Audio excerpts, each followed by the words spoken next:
Em 1945, um sargento brasileiro da Força Expedicionária estava liderando sua tropa por uma estrada enlameada nos arredores de Bolonha, quando ouviu um som que o fez parar imediatamente. Não era o som de tiros, não era o barulho de tanques alemães se aproximando. Era algo muito mais perturbador. Era o choro abafado de crianças vindo de um porão destruído.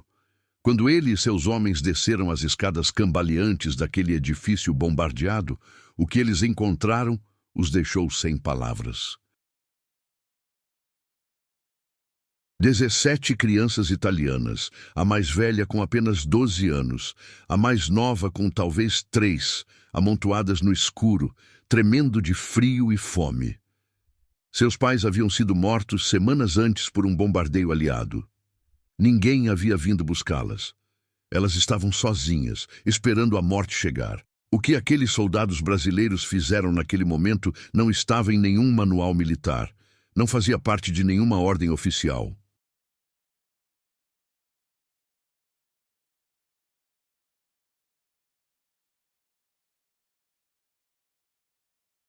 O que eles decidiram fazer naquela tarde cinzenta mudaria não apenas a vida daquelas 17 crianças, mas criaria um legado de humanidade que atravessaria gerações.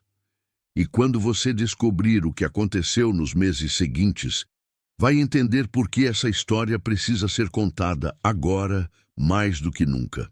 Antes de continuar, se inscreve aqui no canal, porque histórias como essa precisam ser conhecidas por todo brasileiro.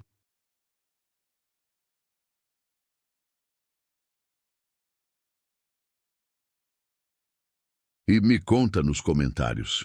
Você conhecia essa parte da história da FEB? Escreve Orgulho Brasileiro, se essa história te emocionou. Vamos lá. O sargento se chamava Miguel Santos, tinha 29 anos e antes da guerra era professor primário em Petrópolis. Ele havia se alistado voluntariamente em 1943, deixando para trás uma esposa grávida e 2 filhos pequenos. Como muitos dos pracinhas, ele não era um soldado de carreira.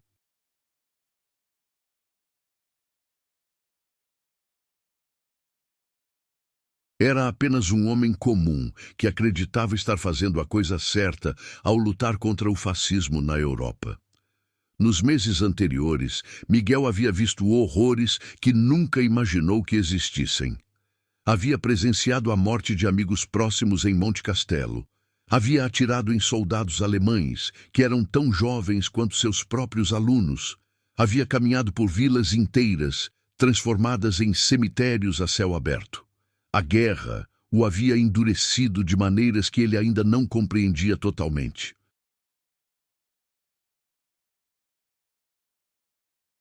Ele havia aprendido a desligar certas partes de si mesmo para continuar funcionando, para continuar cumprindo ordens, para continuar avançando através daquela paisagem de morte e destruição. Mas quando desceu aquelas escadas e viu aquelas crianças, algo dentro dele que estava adormecido despertou violentamente. A mais velha, uma menina de cabelos escuros chamada Lucia, estava tentando cuidar dos menores.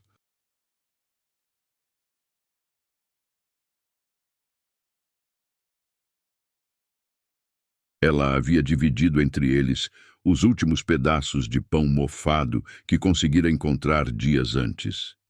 Seus olhos tinham aquela expressão vazia que Miguel já havia visto em soldados após combates prolongados, o olhar de quem perdeu toda a esperança, mas ainda não teve permissão para morrer. As crianças menores estavam em estado pior. 2 delas tinham febre alta, seus corpinhos magros queimando com infecções que, sem tratamento, seriam fatais em questão de dias.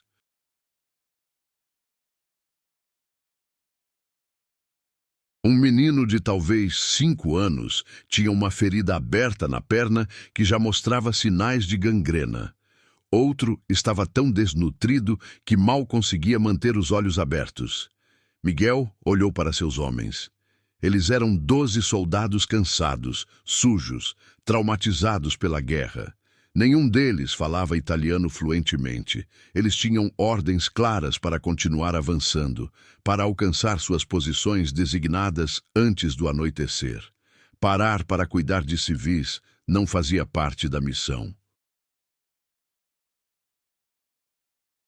Havia um protocolo para situações assim.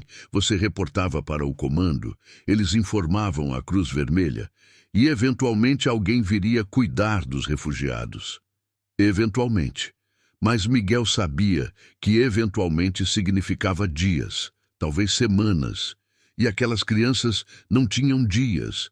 Algumas delas não tinham nem horas. Ele tomou uma decisão que tecnicamente violava a cadeia de comando. Ordenou que seus homens estabelecessem um perímetro defensivo ao redor do edifício. Ele pegou seu rádio e chamou não o comando militar, mas o capelão da divisão, Padre Anselmo, um franciscano de Recife que havia acompanhado a FEB desde o Brasil. Quando o Padre Anselmo chegou 1 hora depois e viu a situação, ele não hesitou. Junto com Miguel, começou a fazer algo que não estava em nenhum regulamento militar. Eles começaram a transformar aquele porão destruído em um orfanato improvisado. Nos dias seguintes, algo extraordinário aconteceu.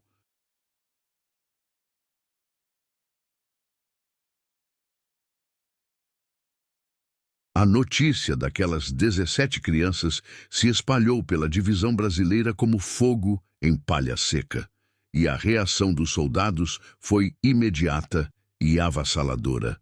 Homens que dias antes estavam lutando pela própria vida começaram a aparecer naquele porão. Eles traziam suas rações pessoais, cobertores, remédios de seus kits de primeiros socorros. O médico da companhia, Dr.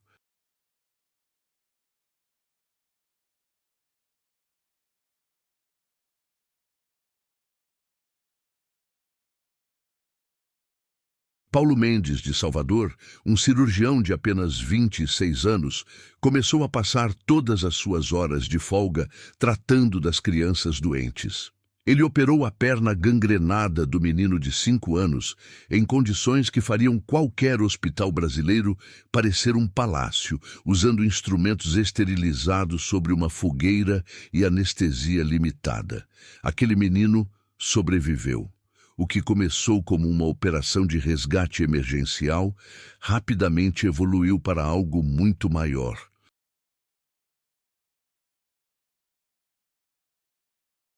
Miguel e Padre Anselmo perceberam que não podiam simplesmente manter aquelas crianças vivas. Eles precisavam dar-lhes uma razão para querer viver. Precisavam reconstruir não apenas seus corpos, mas suas almas destroçadas pela guerra.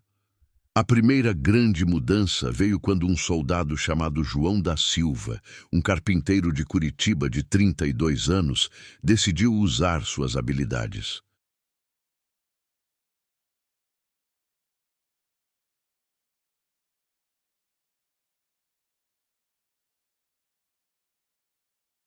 Durante 3 dias seguidos, ele e um grupo de voluntários trabalharam para transformar aquele porão sombrio em algo que remotamente se parecesse com um lar. Eles consertaram o telhado que vazava, construíram camas improvisadas com madeira recuperada dos escombros, até criaram uma pequena área de recreação com brinquedos feitos à mão, carrinhos esculpidos em pedaços de madeira, bonecas costuradas com trapos de uniformes velhos. Mas a transformação mais importante não era física, era emocional. As crianças que haviam passado semanas em silêncio sepulcral, traumatizadas demais para falar, começaram lentamente a se abrir. A primeira a sorrir foi a pequena Teresa, de apenas 4 anos.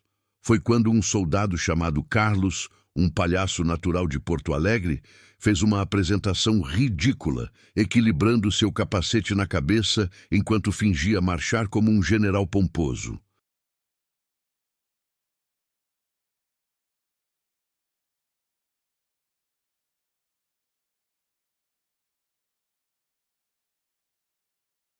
O som daquela risada infantil, ecoando naquele porão, fez homens crescidos e endurecidos pela guerra chorarem abertamente. Padre Anselmo estabeleceu uma rotina. Todas as manhãs, ele conduzia uma pequena aula para as crianças, ensinando-lhes palavras em português, contando histórias do Brasil, esse país distante e mágico do outro lado do oceano, de onde vinham seus anjos salvadores. Ele falava das praias do Nordeste, das montanhas do Rio, das florestas da Amazônia. Para aquelas crianças que só conheciam guerra e ruínas, o Brasil tornara-se uma terra prometida, um lugar onde talvez ainda existisse beleza e paz. Miguel organizou um sistema de padrinhos. Cada soldado brasileiro adotava informalmente uma das crianças. Ele se tornava responsável por garantir que aquela criança específica tivesse comida suficiente, roupas limpas, alguém para conversar. Os laços que se formaram eram profundos e genuínos.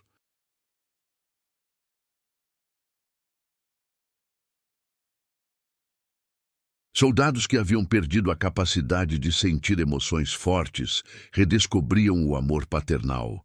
Eles escreviam cartas para suas famílias no Brasil, descrevendo seus órfãos italianos com o mesmo orgulho que descreveriam seus próprios filhos. Minha pequena Maria finalmente conseguiu falar hoje, escreveu um soldado para sua mãe em Minas Gerais. Ela me chamou de papai em italiano. Eu chorei como não chorava desde que deixei o Brasil. A comida era um desafio constante.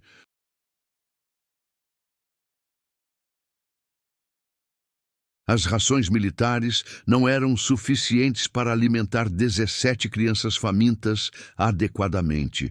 Então os soldados brasileiros fizeram algo notável. Eles começaram a negociar, trocar e até mesmo comprar com seu próprio dinheiro comida extra dos fazendeiros locais. Um sargento de intendência chamado Roberto desviava oficiosamente parte dos suprimentos da divisão, uma transgressão que tecnicamente poderia levá-lo à corte marcial, mas que seu comandante, quando descobriu, fingiu não ver.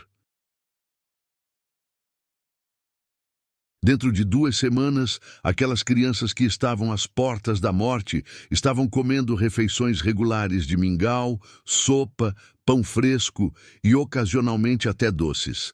Ver suas bochechas começarem a recuperar cor, ver seus corpos esqueléticos ganharem alguma carne, ver a vida retornando aos seus olhos, era para aqueles soldados uma vitória mais significativa do que qualquer batalha que haviam vencido.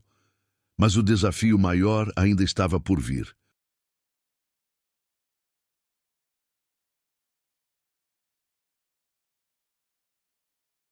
A guerra estava terminando. Os alemães estavam em retirada total. E logo a FEB receberia ordens para retornar ao Brasil. O que aconteceria então com aquelas 17 crianças? Eles haviam salvado suas vidas, mas e seus futuros? Em abril de 1945, chegou a notícia oficial. A guerra na Itália havia terminado. Os alemães haviam se rendido. A FEB começaria os preparativos para retornar ao Brasil dentro de algumas semanas. Deveria ter sido um momento de celebração pura, de alívio imenso. Esses homens finalmente voltariam para casa, para suas famílias, para suas vidas interrompidas. Mas para Miguel e os soldados que haviam se tornado pais substitutos daquelas 17 crianças, a notícia trouxe não alegria, mas angústia profunda. Eles sabiam o que acontecia com órfãos de guerra na Europa devastada. Sabiam dos orfanatos superlotados onde crianças traumatizadas eram apenas números, onde cuidado era mínimo e futuro era inexistente. Sabiam que muitas dessas instituições eram pouco melhores que prisões, lugares onde a inocência ia morrer lentamente sob o peso da burocracia e da indiferença.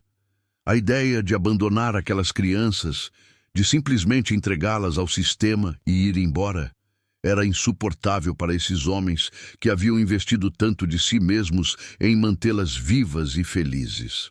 Foi Padre Anselmo quem primeiro verbalizou a ideia louca que estava circulando na mente de todos.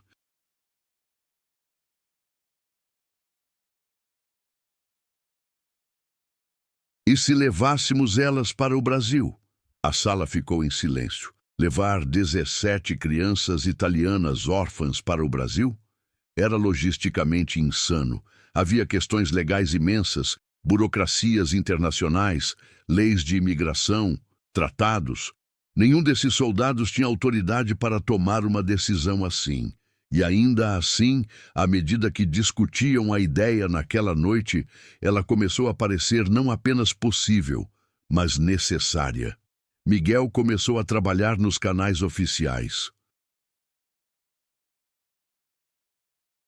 Ele escreveu relatórios detalhados sobre as crianças, documentou suas histórias, argumentou que deixá-las na Itália devastada seria condená-las a um futuro sombrio. Ele apresentou seu caso ao coronel Mascarenhas de Moraes, comandante da FEB. Para sua surpresa, o coronel não rejeitou a ideia imediatamente. Havia precedentes, embora raros, de soldados aliados adotando órfãos de guerra. Os americanos haviam feito isso ocasionalmente.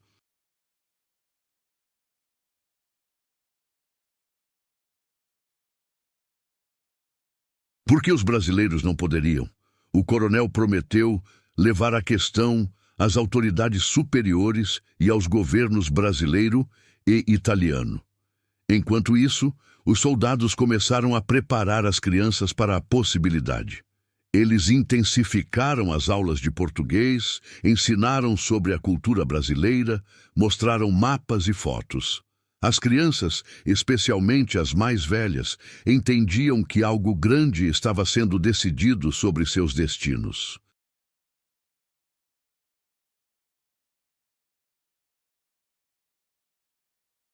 Lucia, a menina de 12 anos que havia cuidado das outras no porão, perguntou diretamente a Miguel: "Vamos realmente para o Brasil?" Ele não quis mentir para ela. Respondeu honestamente: "Estamos tentando fazer isso acontecer com todas as nossas forças. Mas há muitas pessoas que precisam dizer sim primeiro." A espera foi agonizante. Semanas passaram enquanto telegramas iam e vinham entre Itália, Brasil e várias organizações internacionais.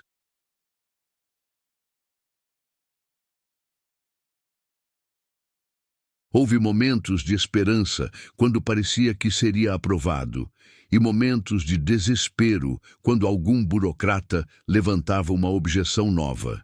Durante todo esse tempo, os soldados continuaram cuidando das crianças como se já fossem suas, porque em seus corações já eram. Então, em maio de 1945, o milagre aconteceu.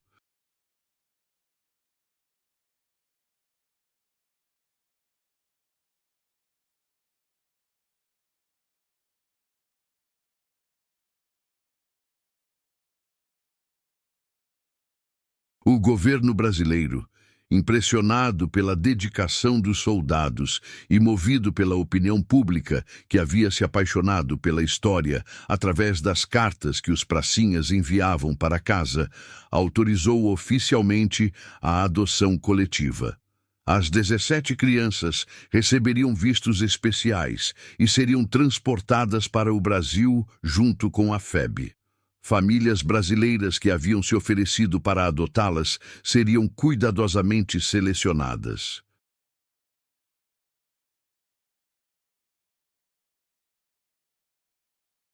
Quando Miguel deu a notícia às crianças, o porão que meses antes ecoava com choro de desespero agora explodia em gritos de alegria.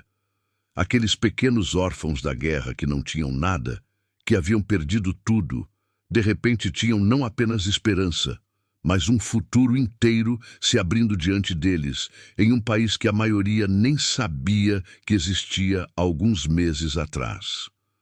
A preparação para a viagem foi um esforço coletivo que mobilizou toda a divisão brasileira.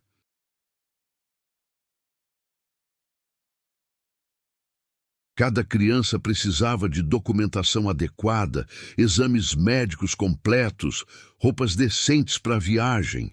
Os soldados trabalharam incansavelmente para garantir que tudo estivesse perfeito.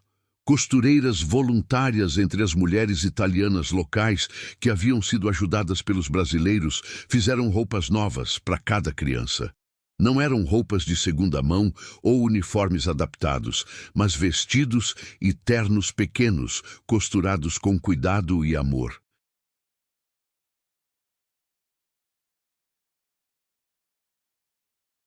No dia da partida, em junho de 1945, a cena na estação, onde os soldados e as crianças embarcariam nos caminhões rumo ao porto, foi inesquecível. Centenas de civis italianos vieram se despedir, não apenas das crianças, mas dos soldados brasileiros que haviam se tornado seus amigos, seus libertadores, seus anjos. Mulheres choravam, homens idosos abraçavam os pracinhas, crianças do povoado corriam ao lado dos veículos militares, acenando até que desaparecessem na distância. Para aquela comunidade, os brasileiros não eram apenas soldados que passaram por ali, eram família. A viagem de navio de volta ao Brasil durou 2 semanas. Para as crianças italianas, cada dia era uma aventura nova e assustadora. A maioria nunca havia visto o mar, muito menos atravessado um oceano. Nos primeiros dias, muitas ficaram enjoadas com o balanço do navio.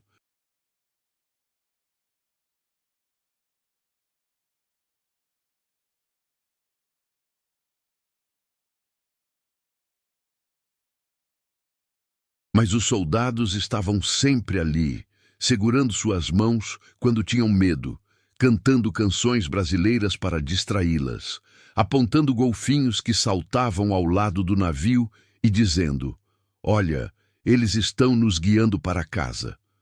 A palavra casa tinha ganhado um novo significado para aquelas crianças. Casa não era mais o porão destruído onde quase morreram, nem as memórias dolorosas das famílias que perderam.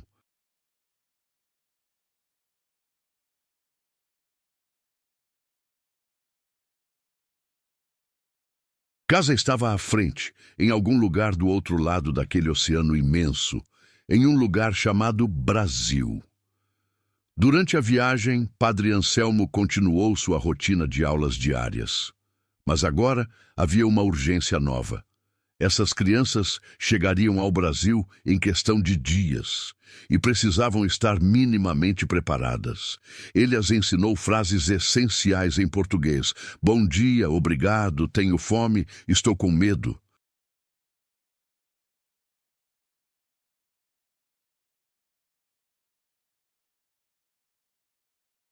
Ele as ensinou sobre a comida brasileira que experimentariam, preparando-as para sabores totalmente diferentes do que conheciam.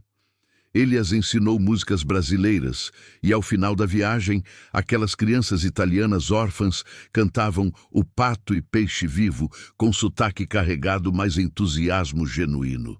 Miguel passava horas conversando individualmente com cada criança, especialmente com Lúcia e os mais velhos que entendiam melhor o que estava acontecendo.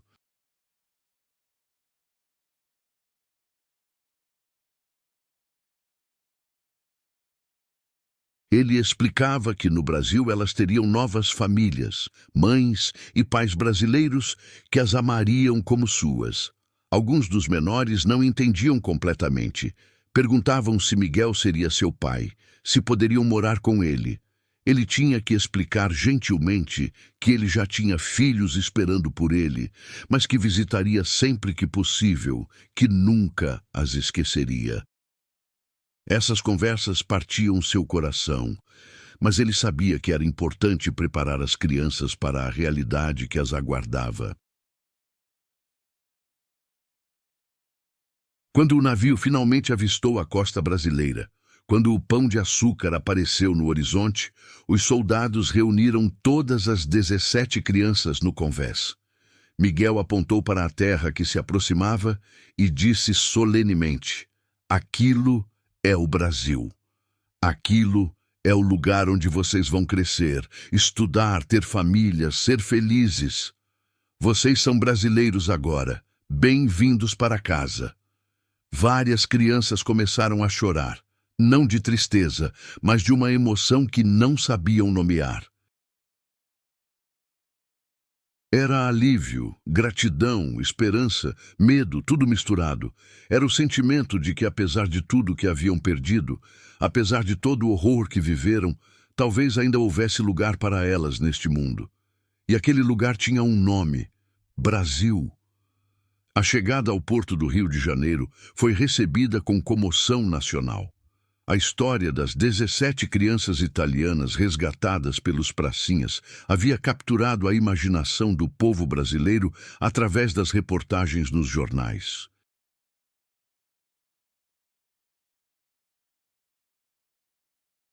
Centenas de pessoas se aglomeravam no cais, querendo ver com os próprios olhos aqueles pequenos sobreviventes. Havia faixas de boas-vindas, bandeiras brasileiras e italianas sendo agitadas lado a lado, músicas tocando. Para crianças que meses antes estavam escondidas em um porão esperando morrer em silêncio, aquela recepção calorosa era surreal e maravilhosa. Nos meses seguintes, cada criança foi cuidadosamente colocada com uma família adotiva brasileira. O governo havia estabelecido critérios rigorosos. As famílias precisavam demonstrar não apenas capacidade financeira, mas também genuíno amor e compromisso. Muitas das famílias escolhidas tinham conexão direta com veteranos da FEB. Eram pais ou parentes de soldados que serviram, querendo honrar o sacrifício de seus filhos, acolhendo aquelas crianças. A adaptação não foi fácil para todas. Havia a barreira da língua que levou meses para superar completamente. Havia pesadelos recorrentes, traumas que não desapareciam apenas porque agora estavam em segurança. Havia momentos em que sentiam falta da Itália, não da guerra, mas das memórias de antes, dos pais que perderam, da língua que era sua. Mas as famílias brasileiras mostraram paciência infinita. Elas entendiam que curar aquelas feridas levaria tempo, talvez anos, talvez a vida inteira. Miguel manteve sua promessa.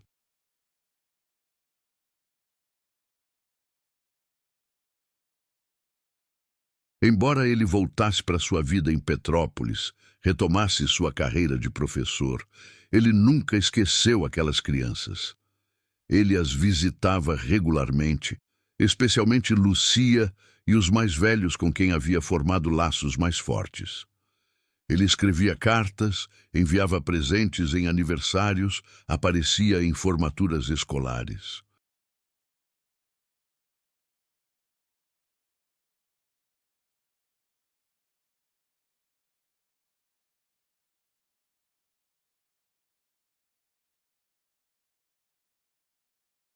Para aquelas crianças que haviam perdido seus pais biológicos, Miguel e os outros soldados que as salvaram tornaram-se uma espécie de família estendida, tios honorários que sempre estariam ali. À medida que os anos passavam, aquelas 17 crianças cresceram e floresceram em solo brasileiro. Lucia tornou-se professora, ecoando involuntariamente a profissão de Miguel. Ela se casou com um brasileiro, teve 4 filhos e viveu até os 83 anos em São Paulo. Até seu último dia, ela manteve em sua casa uma foto desbotada daquele porão na Itália, ao lado de uma foto colorida de Miguel segurando-a quando era menina. Maria, uma das mais novas, tornou-se médica pediatra, dedicando sua vida a cuidar de crianças vulneráveis, dizendo sempre que era sua forma de retribuir a bondade que recebera. Outro dos meninos tornou-se engenheiro e participou da construção de Brasília. Eles não apenas sobreviveram, eles prosperaram, contribuíram, amaram e foram amados. Muitos deles visitaram a Itália quando adultos, procurando as ruínas do lugar onde quase morreram, prestando homenagem aos pais biológicos que perderam. Mas quando perguntados onde era sua casa, todos respondiam sem hesitar: Brasil. Aquele país que os acolheu quando não tinham nada era sua verdadeira pátria.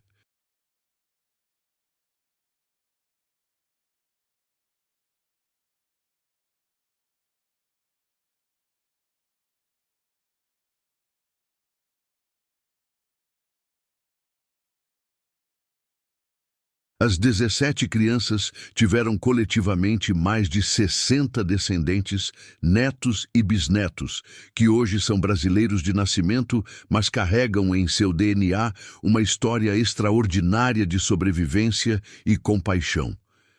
Muitos desses descendentes nem conhecem todos os detalhes da história de seus avós, mas todos sabem que existe algo especial em sua linhagem. Algo sobre soldados corajosos e uma segunda chance de viver.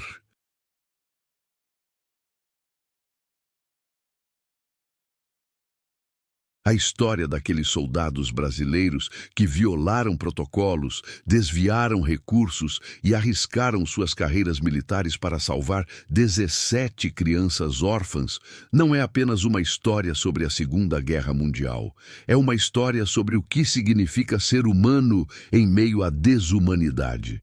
É uma história sobre homens que foram enviados para destruir, mas escolheram construir, que foram treinados para matar, mas optaram por dar vida.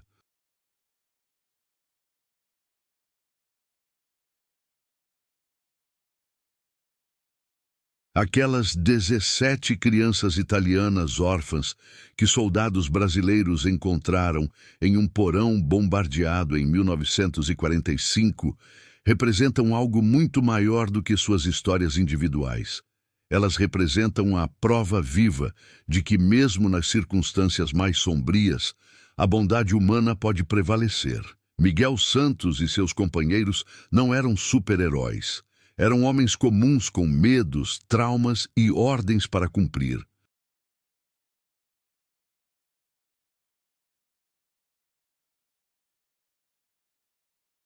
Mas quando confrontados com sofrimento inocente, eles fizeram uma escolha que muitos teriam considerado impraticável ou até irresponsável. Escolheram o coração sobre a lógica militar, escolheram o amor sobre o protocolo, escolheram dar a 17 crianças não apenas sobrevivência, mas esperança de um futuro real.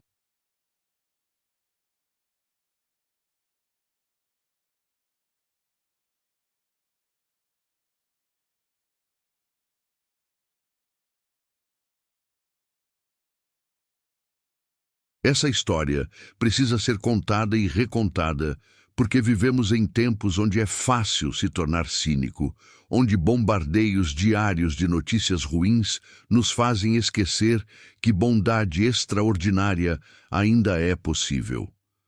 Os soldados brasileiros da FEB nos lembraram que nossa humanidade não é definida pelas guerras que lutamos, mas pelas vidas que escolhemos salvar, pelas crianças que escolhemos proteger, pelo futuro que decidimos construir, mesmo quando tudo ao redor é destruição. Aquele porão em Bolonha transformou-se em lares espalhados por todo o Brasil, e aquele ato de compaixão continua ecoando através das gerações. Se essa história te tocou como tocou a mim, se inscreve no canal e compartilha com alguém que precisa conhecer essa parte incrível da nossa história. Conta nos comentários o que você sentiu e se conhece outras histórias assim. Vamos manter viva a memória desses heróis brasileiros.